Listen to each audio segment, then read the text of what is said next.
Ready or not, summer is coming, and Wayfair's Memorial Day clearance is on now. Right now through May 25th, get up to 70% off everything home at Wayfair. Plus, score amazing doorbuster deals all sale long and surprise flash deals on Memorial Day. We're talking thousands of products at every style and budget. Now is the time to save big on must-haves for your patio, backyard, and beyond. These savings won't last, so don't wait. Shop Wayfair's Memorial Day clearance now through May 25th. Wayfair, every style, every home.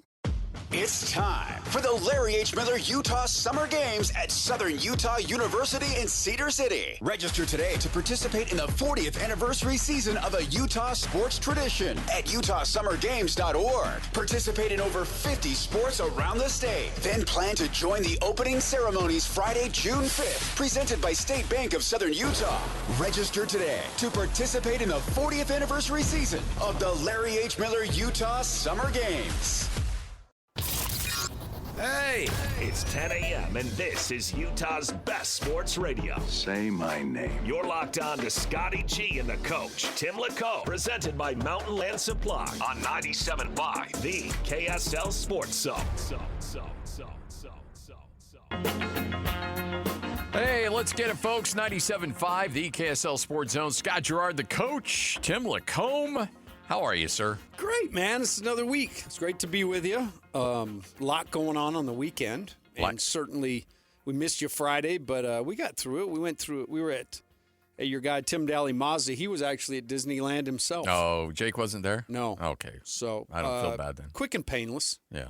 They got me cake, though. It was very nice. I know. Happy birthday. Thank Happy you. belated birthday. I felt sick that I wasn't going to be able to be on the air with you on your birthday. Lloyd told me a little bit that, sometimes you have a hard time with the other guy getting attention. So I don't know. But no, I'm just kidding. No. The only thing that I've ever been, there's only two things. This is my time. that annoy me a little bit is that we had when you take the day off for your birthday, come on, you're grown up. You're grown up. Yeah, That's what everybody's like. work. What are you going to do for your birthday? I was like, breathe. Surprisingly, there are still a lot of people that take days off for their birthday. I know, and I don't want to. What? And I want to be careful because there may be people on the staff that do that, and that's fine. I'm just like, No, I don't think there's nobody on the staff that. okay, good. I think good. Rusty Keys might. I love that Rusty's taking strays.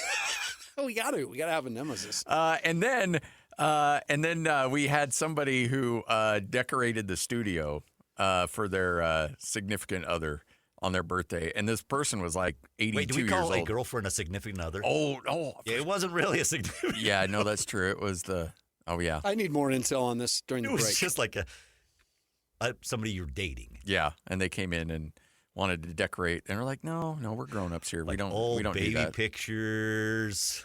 like, what are you going to do for your birthday? I was like, my job Yes, first. thank you. And then I think I'm going to go home and take it easy, just like I typically do. Yeah. And we ordered in some Thai, and I watched 2 Game 7s. Did you go to that place I told you, or did you go to a different place?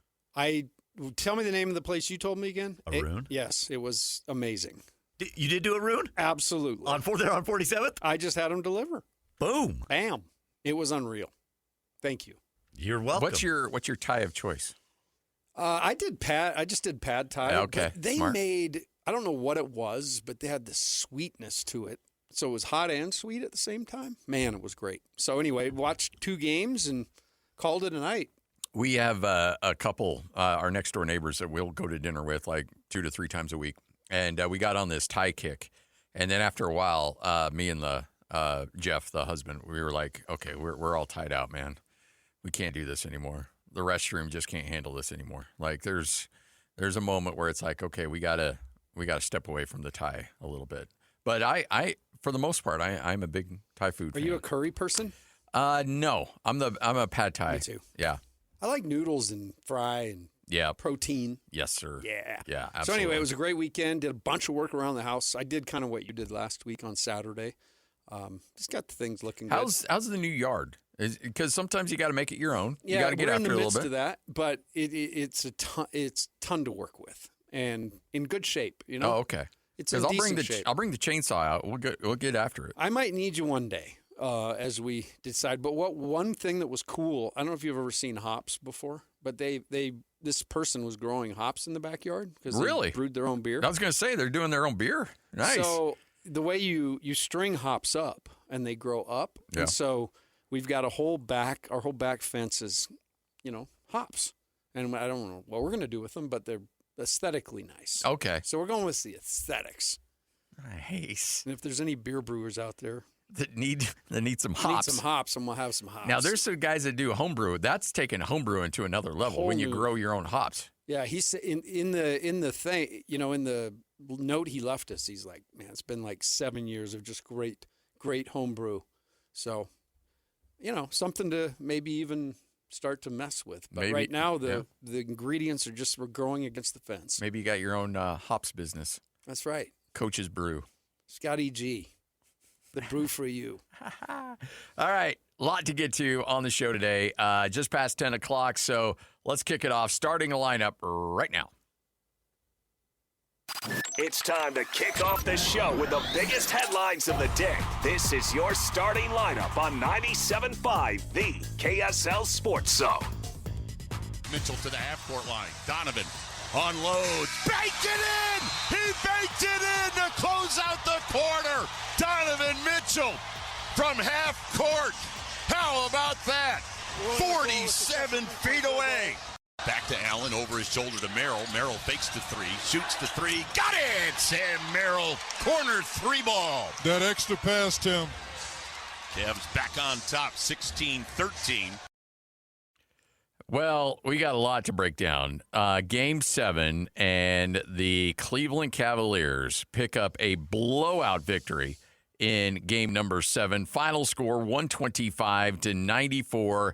Down go the number 1 seeded Detroit Pistons.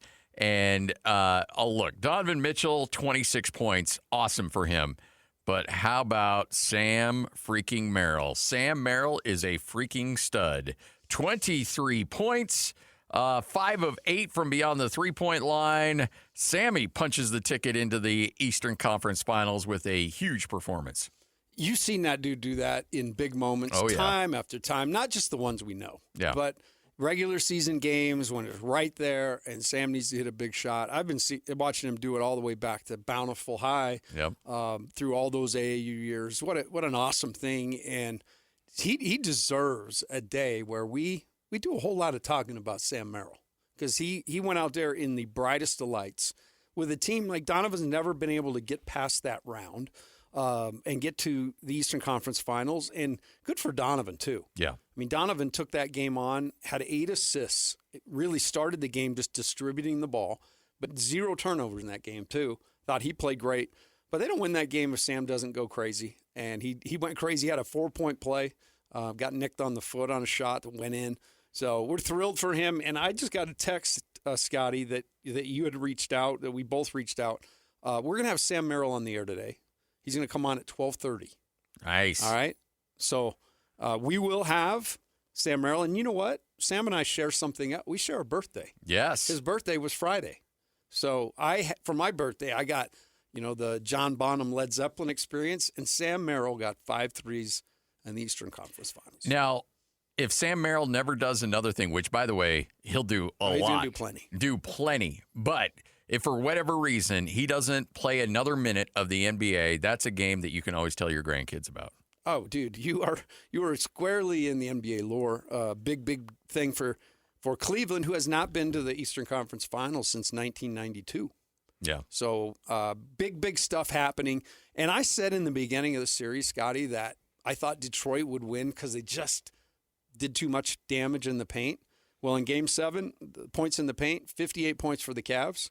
34 points for the Pistons. So Detroit actually got beat the way they beat everybody all year long, just dominating the paint.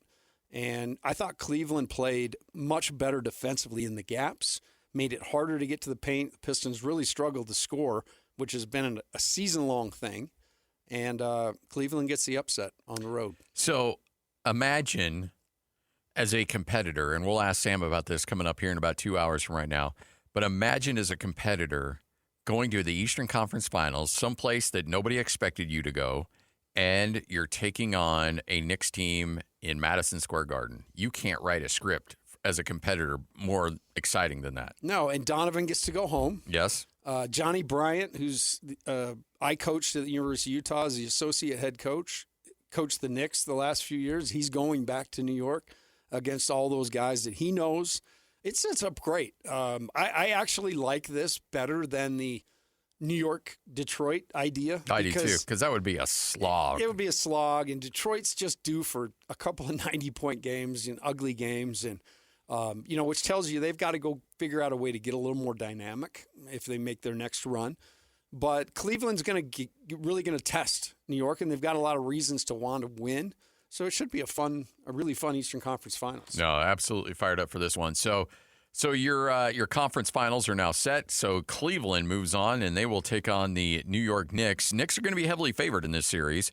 But look, this Cleveland team, they just find ways to survive. They're like a cockroach in the, in a nuclear fallout. They just find ways to survive. They're not going away. They have. They haven't necessarily played their best basketball, but I would say that yesterday was close because they did a little bit of everything. They did a great job, as I mentioned, attacking the paint. They turned Detroit over, and that led to points. They made just enough threes, but they didn't take too many. They only took 34 threes last night. Yeah. Made 13. So that's a style of game I think Cleveland can play, and certainly New York can probably physically do the similar things that Detroit does, but should be a fun one. And matchups should be great. You think about Karl Anthony Towns and Mobley. Some of the matchups can be really great, and so where it could have been a slog, I think this is actually a little better result. By the way, that cracked me up. Just think of taking yourself back 20 years and telling Jerry Sloan or Phil Johnson or whoever, like, yeah, the team didn't take very many threes. They took 34. You'd be like, he'd probably die right there, just like. Wait, what? 34. 34. Because if you go back and look at some of the boxes, it's insane. Yeah. They're in the teens. Yes. And like Jeff Hornacek attempted like 3 or 4 a game. I mean, not even that. Like, it was crazy. Like the way the game has evolved has been nuts. Yeah. But it's made for a more entertaining game for sure. Tonight you've got the Spurs taking on the Thunder. The Spurs close out their series and now get set for a showdown against Oklahoma City. Look, I think we all anticipate Oklahoma City is going to win this series. I do think San Antonio is going to have a say in this. And I don't know how long the series goes, but Oklahoma City at the end of this series is going to go, ooh, we felt that one. I think this is going to go 7. By the way, is this your NBA Finals here? Yes. I mean, if New York gets in, the parade down. Oh, yeah. Everybody be so excited in New York. But in terms of the play on the court, this will be the most highly contested, I believe. These two teams went at it this year. And Wemby has made his case. He's starting to kind of ascend as the best player in the league with his performances. Interesting hearing guys talk about having to play against him. Jaden McDaniels, in some of his comments, is just saying the dude is everywhere. You turn your head, you think you've got something. So he's certainly changing the way the game's being played even now. But that series right there, Scotty, that's going to be an all-timer. Fired up for this. Fired up. This is when you really find out. And this is why I'm glad, as much as I love the one and done of the NCAA tournament, I do ultimately want to see the best team win an NBA title. And so best of 7, let these guys go at it. Let them just beat the crap out of each other. And let's see where this ends up. But you think it's going 7. I do. I'm going to go OKC in 6. Okay. But I would love to see you go 7 on this thing. Well, I would say you did win the Oklahoma City. You're in line to win it, right? Because you could actually withstand a game 7 here. Yeah. Because you said it was 19.5 was the number you picked of Oklahoma City's number of wins. Yep. And they swept. So they're in a good spot to actually cover your under. But this one, they could get this quicker because I believe this will be the hardest series. They'll close. This one will go longer than any other one. Yes, I agree with that.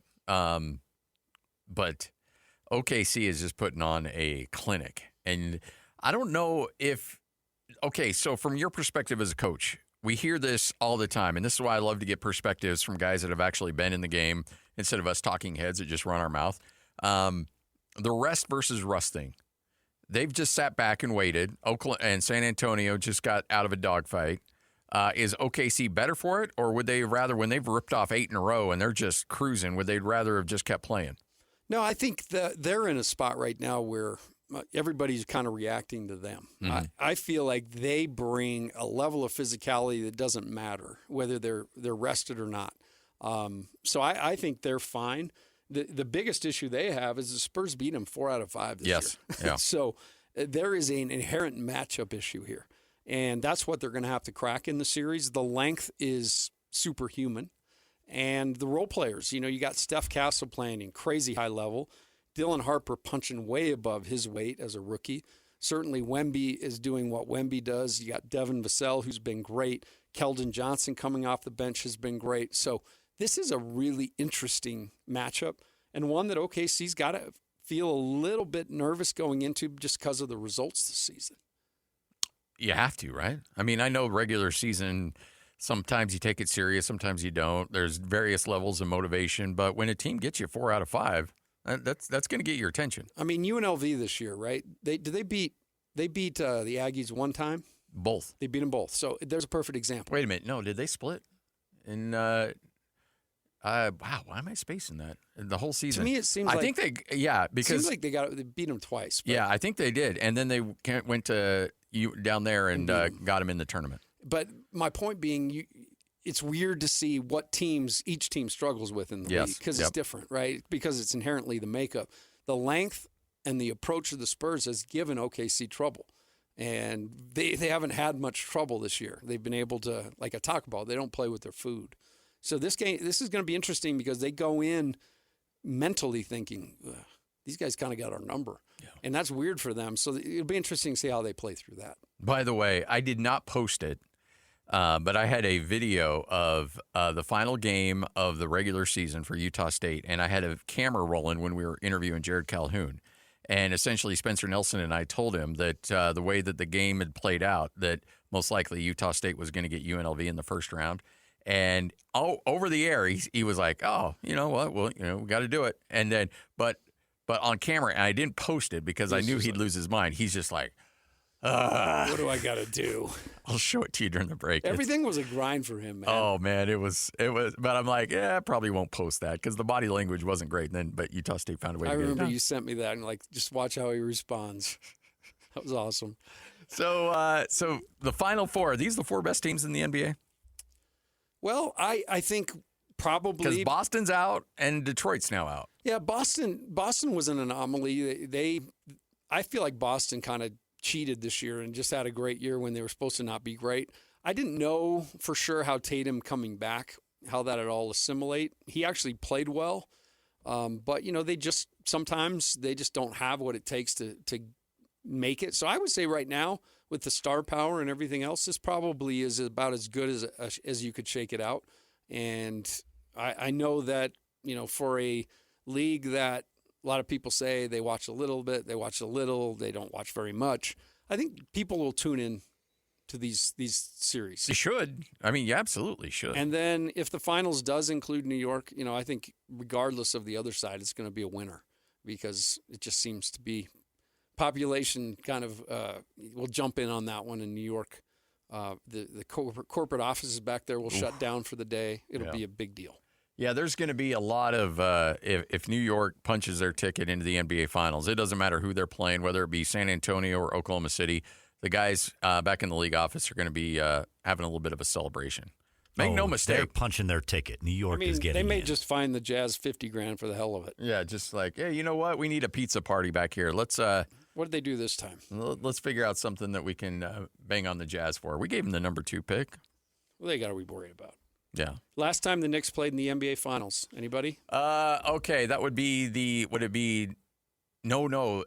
Okay, so then they played the Spurs in '99 in the lockout shortened year, but I think that there was another one since then, right? 99 was it? Was it 99? 88. You're exactly right. The shortened due to lockout. Yeah. Look at my guy go. San Antonio, their first one. So there first you go. of many. There you go. That's the one that Phil Jackson used to always say there needs to be an asterisk next to that.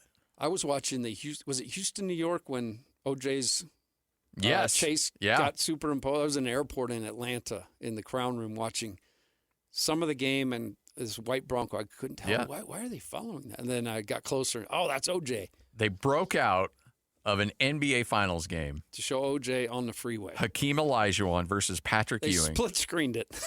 Unbelievable. Was that the year Jeff Van Gundy wrapped around somebody's leg? No, that was later. Okay. That was a couple of years later. Pat Riley was still You coaching. just see him like, Yeah. let me go. I'm Jeff Van Gundy. Don't you know? They call me Farquad. Mount my steed. I've never heard that before, but I see that. I go there often with vertically challenged. Yeah, you do. Why do you go after people that are vertically challenged? Well, if they're arrogant.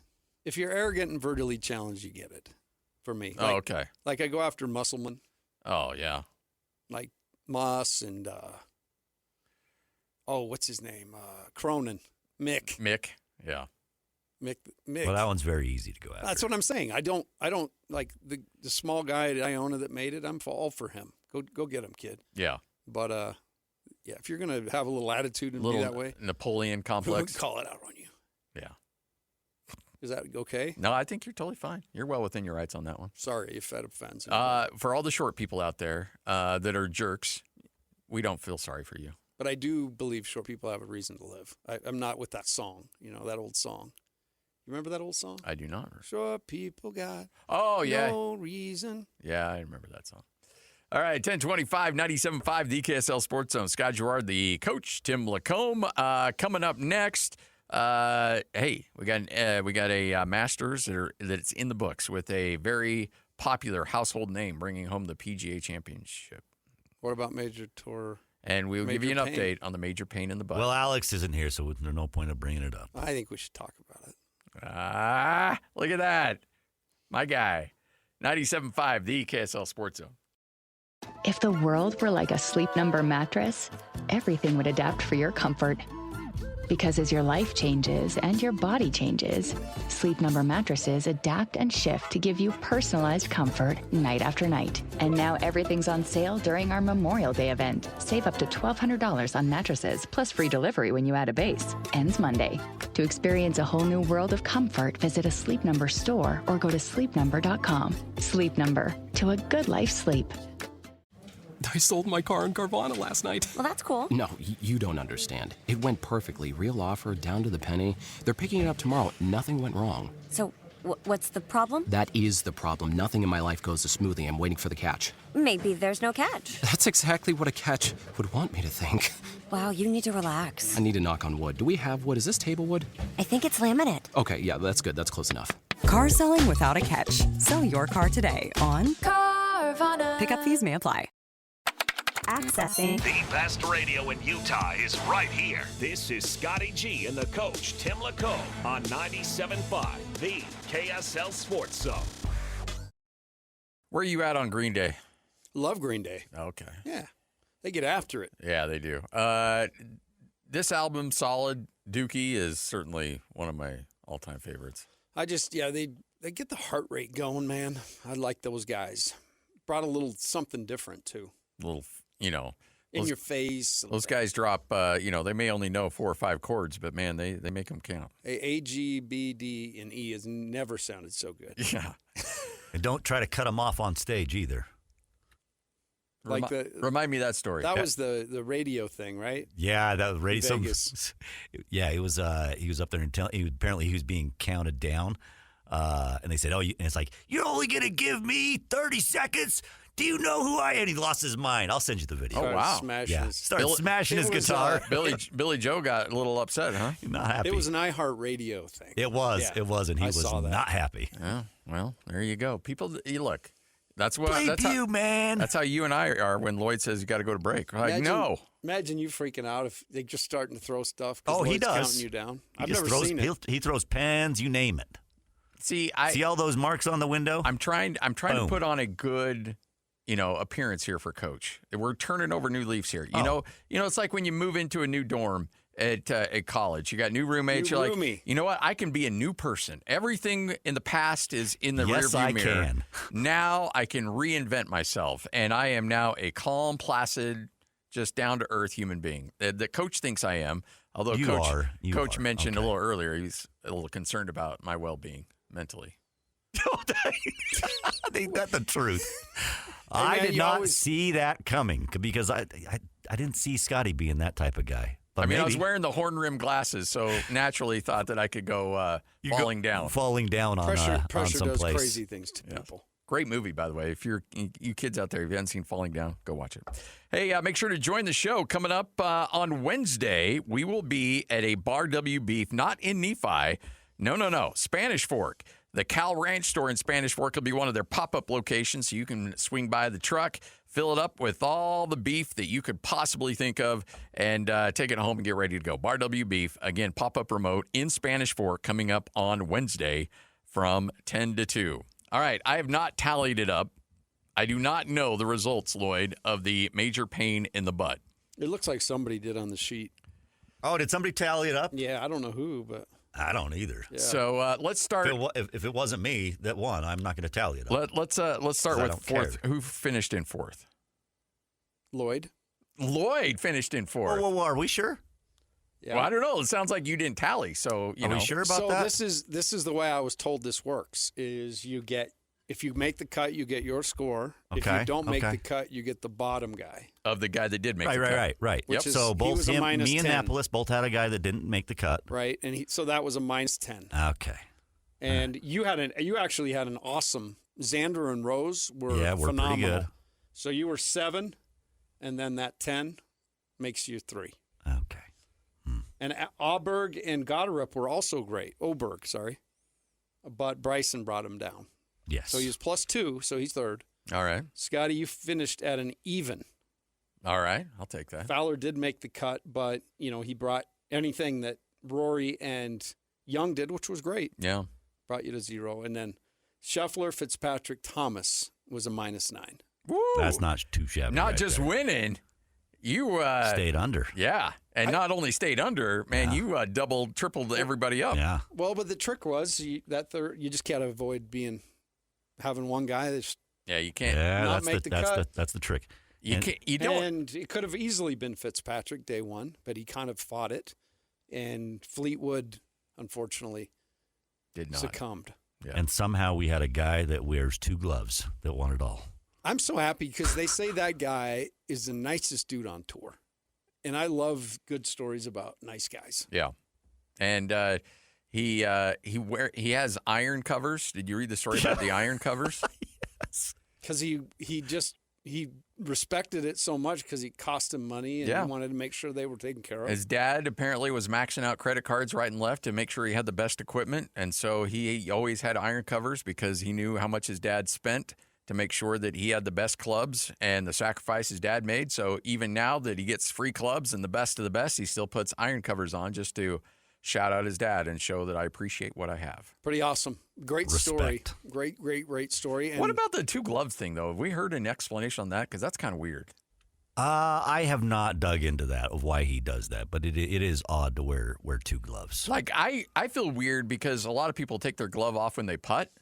But I'm like, I'll just leave it on. I got no problem with that. So, bottom line, if a guy shows up at, a tee time to play with you guys, and he comes running up right before the whistle, so he doesn't get a 2-stroke penalty. He's on time. But he pulls out 2 gloves and throws them on, and he's got head covers on his on his irons. What are you guys thinking? I'm okay with the covers. I don't know. But you're kind of looking at the gloves like, what are you trying to prove here, Yeah. Captain? What are you up to? I had covers on my irons for a long time. Because same thing, like I spent way more than I should have on my clubs, and then I would never because I found I'm too the lazy. explanation. So it says on a similar note, he might be the first player in major championship history to win a tournament with 2 gloves and iron covers on his clubs. I used to play during the winters back in the UK, so it used to be quite cold. My dad and I would always be out there regardless of the weather. My hands used to get really cold fast, so I started wearing 2 gloves, and I got used to it. There you go. Hey, don't screw with it. And you saw people that would, tear an ACL, wear the knee brace, playing basketball, and then the ACL was fine, but they got so used to that knee brace they wouldn't take it off. Remember Rip Hamilton wearing the face gear? Oh yeah. Because he got used to it. It felt comfortable. You probably had a good game or 2 with him, and you're like, okay, I'm not going to screw around with this. But no, I think it's great. I love these stories. And he's a genuine good dude. By the way, did you see the clip of the par 3 tournament where his wife, who apparently is on the European She's tour, a stick, yeah, and she was at the Masters with him, and so he let her take a cut at a par 3, and she stuck it right next to the hole. So you got a golf family. A silky smooth swing. He took home a check for $3.69 million yesterday. So, honestly, when good things happen to good people in sports, it makes it even sweeter to me. Because it's hard to sit there and watch the rogue Jack, continue to win. Like, okay, I mean, not to pick on somebody, but, Bryson's got the YouTube channel, but am I cheering for Bryson to win anything? Not really. Nah. Brooks Koepka, not really. Scotty, yeah, because Scotty, although, Scotty's gotten a little sideways, and he did try to pull the "Don't you know who I am" when he got arrested. And but did you mention Rory? Rory seems like a genuinely good dude. Not rooting for Rory. You don't think he's getting a little soft. No, you saw he had somebody ejected. Oh, for did he chanting really? USA after he made a bad shot. They just said USA. That was it. He had them ejected. That's kind of funny. And super funny. He had him thrown out? Yes, he had him thrown out. If you say something really derogatory, fine. Like if it's something offensive, because he has had somebody say something offensive to him, fine, eject him. Get him ejected. But USA, are you really that soft? Come on. What are you doing? I was thinking more of how awkward his interview was after the round. He's the first round? Awkward. No, just his last round. Oh. Just the two people involved. Oh, yeah. Yeah, I think once you're around long enough, you have enough success, you'll always find a way to become a villain. It's just there's that whole circle of, sooner or later you just get used to success. You no longer appreciate it. Everything becomes a hassle, and then you're just like, meh. I'm going through the motions. I'm just going to be an angry SOB, and that bums me out. It does bum me out too. But I'm not going to hold that against. I mean, that's one thing. I did like after his first round, like, how'd you play? Like bleep? Would you care to expound on that? Yeah. Nah, it's pretty much like it said it.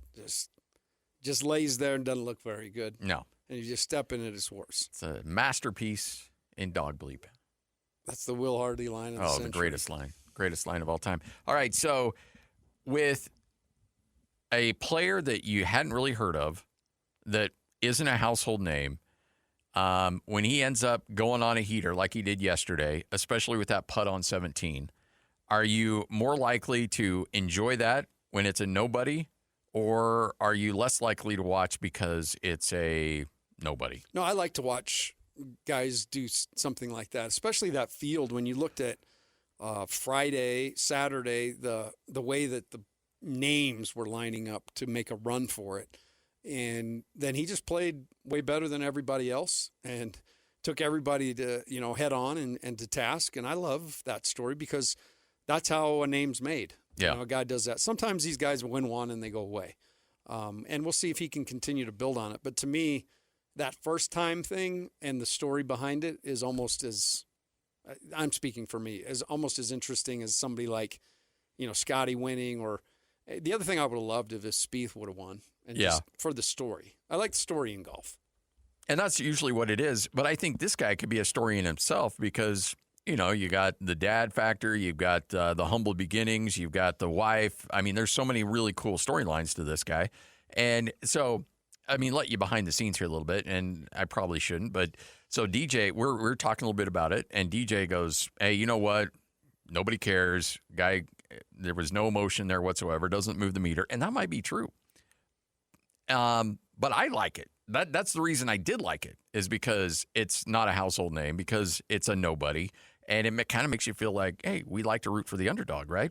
So, DJ's like, not a big story. And he may be right, and he may be representing the majority of our listeners right now. Me, on the other hand, I kind of like the nobody story. I kind of like the guy that comes from humble beginnings, nobody's ever heard of, his second ever PGA Tour victory, and he does so at the PGA Championship. Going in, he had won $12 million total in his career. Yeah. So he gets another almost $4 more million, and is a name now that every time this tournament's talked about, his name will be there. And I'm more like you. when Tiger was winning time after time after time after time, and you look along that list and you look at all those other names, it just shows you how dominant he was. But to me, there isn't that guy right now.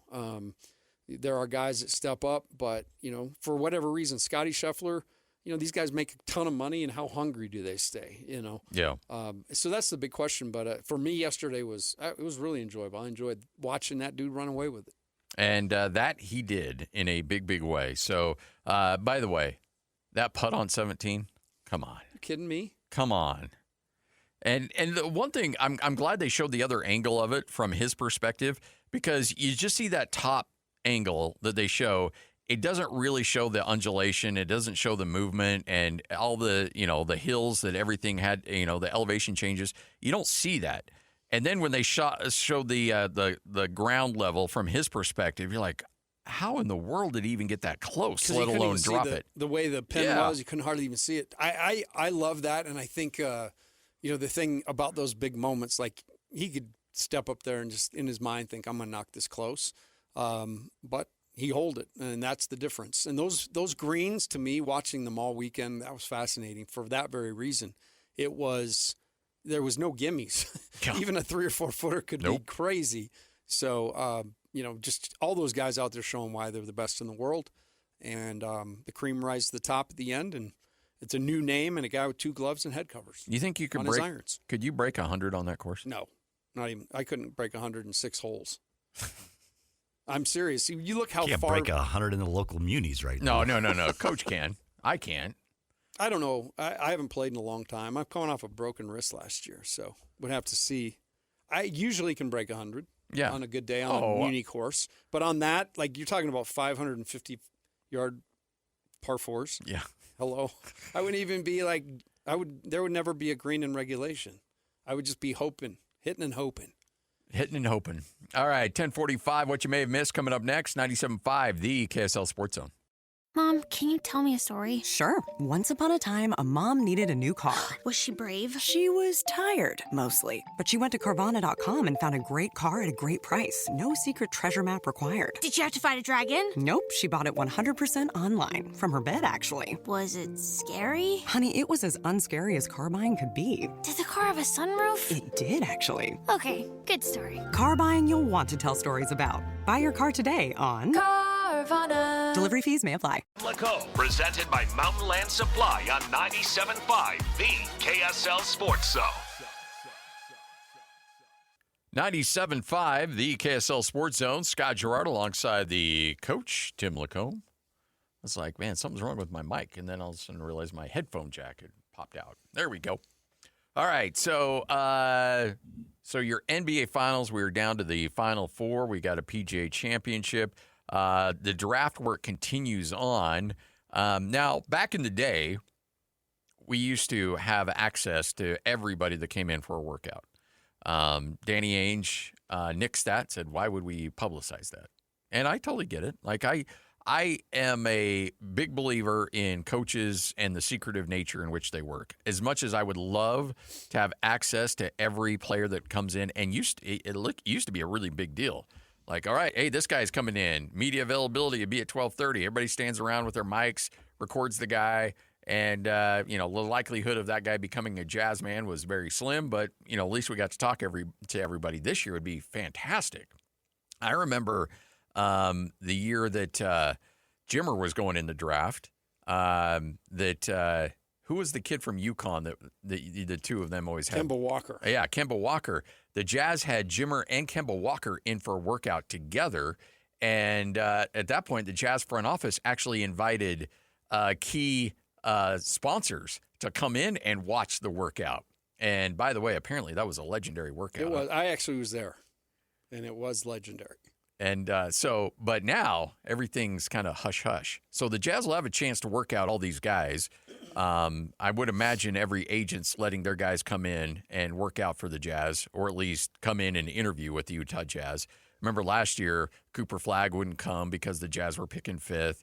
Frankly, Ace Bailey didn't even come out, but we found out later that there was some reasons why. But honestly, with the Jazz at the number 2 spot and a lot of fluctuation in what could happen in those top 3 or 4 picks, certainly the Jazz are going to have their access to whoever they want. And now's the time you do your due diligence. Yeah, that's all this process is right now. And just over the weekend, kind of listening to the tea leaves around the country, and certainly a lot of smoke being thrown around. Whether you believe it or not, a bunch of reports that the Jazz have indeed contacted Washington about trading up. The people I've talked to, I find that hard to believe. I feel like that's more of a smokescreen being thrown out there somewhere. But the bottom line is this is still where it was last week. There's 4 guys really in contention right now for the Jazz pick. One of those will not be available when Washington picks. I do not expect the Jazz to move at all, as of the people I've talked to, and certainly just evaluating the rest of those guys in order, trying to get to the bottom of the Peterson situation, certainly trying to understand Boozer and what he can bring instantly, and then Wilson's probably the outlier. He's the more of the mystery. Yeah. Most of the time you see his name falls below all those other guys. I wouldn't be surprised if that's not the case, but we still have all this time to figure that out. And the one thing, sometimes you'll see the mock drafts and they just kind of get into a rut. And I think for a while it was Darren Peterson 1, AJ 2, Cam Boozer 3. Well, throughout the course of the season, AJ was playing well and playing a lot. Darren Peterson was shutting it down a little bit, and for whatever reason. And so AJ kind of jumped up. And so now AJ's the proverbial 1, and then Darren Peterson 2, then Cam Boozer 3, and then Caleb Wilson 4. But that's just what everybody's been used to. Now you get GMs out there. Look, GMs aren't looking at mock drafts and saying, what does Joe Schmuckatelli from, Inside Hoops sports.com. It's like, no, we're going to do our own evaluation. I actually think Washington very much is willing to trade out of that first pick. It wouldn't surprise me at all. I just don't think that the Jazz are interested in moving up. I think the Jazz are fine picking at number 2. And frankly, if you want A.J. DeMonson in Salt Lake City, I think you would want Washington to trade out, because I think somebody's going to trade up for Darren Peterson instead of A.J. DeMonson. Because I think there's a lot of people out there that see the raw skill of Darren Peterson and think to themselves, hey, we get him in our culture, we get him with our training staff, we get him with our guys, we let him focus on basketball 24/7, none of this other stuff going on, and we will turn him into a star. And so if somebody is enamored with moving up to number 1, in my opinion, I think it's going to be because of Darren Peterson, not because of A.J. DeMonson. Yeah, I get that vibe too, for sure. And so it is so many variables right now. Yeah. And the variables get less and less as time goes on. But really, if you want to kind of see what's being said, just search mock drafts. Yes. And like I just pulled up a random one here, seems to have pretty good following. It's NBA Draft Room. They have AJ 1. They have Darren 2. They have Caleb 3 and Boozer 4. Oh, really? So, I mean, it's interesting, and I'll work to try to maybe get a composite on all these things somehow. Bet we could find that. But we'll keep an eye on it and just watch how these fluctuate. Some of that fluctuation comes from intel during this time. So you want to watch the movement. But at the end of the day, I think it's mostly Peterson or DeBonsa at that number 1 pick. And I could see somebody sweeping in and trying to get Peterson 1 from Washington. And then at that point, if you're a Jazz fan, you want that to happen, because then AJ will fall in your lap. Falls right in your lap. I think it's an interesting situation that the Jazz are in right now. And this is why I think they're going to stay at number 2, because I actually think the Jazz probably prefer it. And this is me speaking, because if AJ falls to them at 2, that's great. They got a great player. If they have Darren Peterson ranked higher than A.J. DeBonsa, they can lose. They can not have to make that hard choice and try to sell their fan base. Say, like, hey, we like Darren Peterson. If Darren Peterson falls to them at 2, they can just be like, hey, you know what? We took best player available. A.J. was gone. We got Darren Peterson. But if the Jazz were picking with the number 1 overall pick, and not that Danny Ainge cares. I mean, I think Ryan Smith cares. I think everybody cares about what the public wants. But at the end of the day, they're going to pick the best player they think will help them win a championship. And if it's AJ, great. If it's Darren Peterson, great. But I do think that it gives them a little bit of a pass, pressure-wise, if they don't have to make that decision at 1. The decision kind of gets made for them at 2. Yeah, there's so much at play here because the relationship's so interesting with AJ, having lived in Provo. Oh, yeah. Having real familiarity with Danny and Austin, and having real familiarity with Ryan. And you said it best. I mean, there's so many reasons why this looks like a match made in heaven, but we're not the experts. And so I think, if you got maybe one of those guys in a room quietly with no mics around, they might say the same thing because there is inherent pressure. And I know that at least the BYU fans, which is a big segment of the state, is really pushing. They want to see that, and for good reason. It makes a ton of sense. The marketing seems to just make crazy sense. The fit, all that. But until everybody understands intention right now, that's going to be a mystery. So as it lays right now, the Jazz are too. They will get to kind of react to what Washington does, whether it's drafting a player, trading the pick, whatever it is.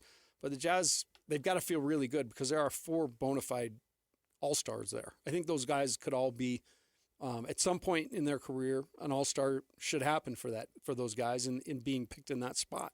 So there isn't I don't think there's a way you lose here. Yeah. I guess is my point.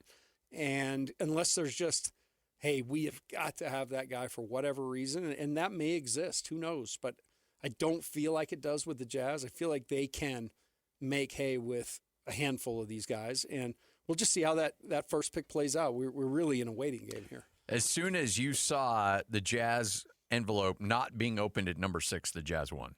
I mean, that oh, yeah. As soon as you knew the Jazz were in the top 4, you're like, okay, they've won here. That's what I was telling. We were watching it as a family, and they get through that, and they're in the top 4. It doesn't matter now. Yeah. They are in this position where they can strike and get a really good player. As it kept going, I was like, whoa, because it just makes the error even smaller. You said it last week, I think.